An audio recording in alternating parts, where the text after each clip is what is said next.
আসসালামু আলাইকুম। আমি আব্দুল্লাহ আল মামুন। এই হলো আমার ভিসা পেপার। তো ফার্স্ট অফ অল আমি একটু বলতে চাই, আমার ডেফিনেশনটা আমি একটু বলতে চাই।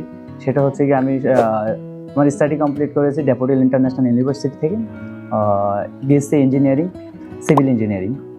তো আমি এখন এমএসসির জন্য আমি বাইরের জন্য অনেক এজেন্সিতে আমি দৌড়াদৌড়ি করেছি। বলতে আমার হচ্ছে গিয়ে আইএলটিএস স্কোরটা একটু কম ছিল, দ্যাট ইজ আমি হচ্ছে গিয়ে অনেক এজেন্সিতে গেছি, ওনারা অনেক রকম কথা বলছে আমাকে। তো তারপরে আমি লাস্ট হচ্ছে গিয়ে একটা ফেসবুকে একটা অ্যাডের মাধ্যমে স্টাডি সলিউশনে আমি খবর পেয়েছি। তো স্টাডি সলিউশনে আমি খবর পাওয়ার পর আমি নিশিয়াপুর সাথে আমার ওনার কন্ট্যাক্ট হয়েছে। কন্ট্যাক্ট হওয়ার পর বাকিটা উনি আমাকে অনেক রকমভাবে বলছিল যে ভাইয়া আপনি কোনো টেনশন করবেন না, এমওয়াই দিয়েও সাকসেস হবে, আপনি চেষ্টা করে দেখতে পারেন।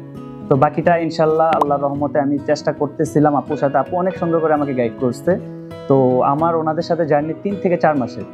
তো 3 থেকে 4 মাসের মধ্যে যে জার্নিটা আপু আমাকে হেল্প করছে, এমনকি অনেক স্টাফগুলা, বেসিকলি সিও স্যার অনেক রকমভাবে সাপোর্ট করছে, অনেক কিছু। তো এগুলো বলে আসলে শেষ করতে পারবো না, তবে সবচেয়ে এতটুকু বলতে পারি নিশি আপু আমাকে সব কিছুতে হেল্প করছে।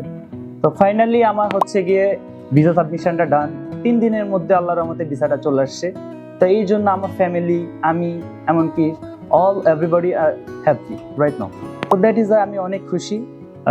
এই খুশির জন্য আমি সবার জন্য আমি যা কিছু করতে পারি ইনশাল্লাহ আল্লাহর কাছে লাখ লাখ শুকরিয়া আমার এই অ্যাচিভমেন্টের জন্য।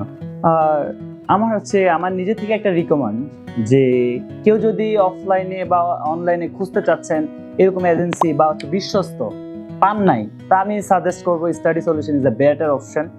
বিকজ তারা গিয়ে টাইমের উপর ডিপেন্ড করবে, আপনার শতভাগ ওনারা চেষ্টা করবে আপনাকে যাওয়ানোর জন্য, যেইভাবে পারো এট এনি কস্ট ওনারা যেভাবে হেল্প করবে ইনশাল্লাহ সব কিছুতে। তো কেউ এত ওয়ারিড হওয়ার কিছু নেই। কেউ যদি কোনো অপশনস না পান, ফাইনালি এখানে এসে একবার চেষ্টা করে দেখেন, ইনশাল্লাহ আপনি আমার মতো ইনশাল্লাহ সাকসেস হবেন। আশা করি আমি এতটুকু বলতে পারি। আর থ্যাংক ইউ নিশি আপুকে আর অল এভরিবডি।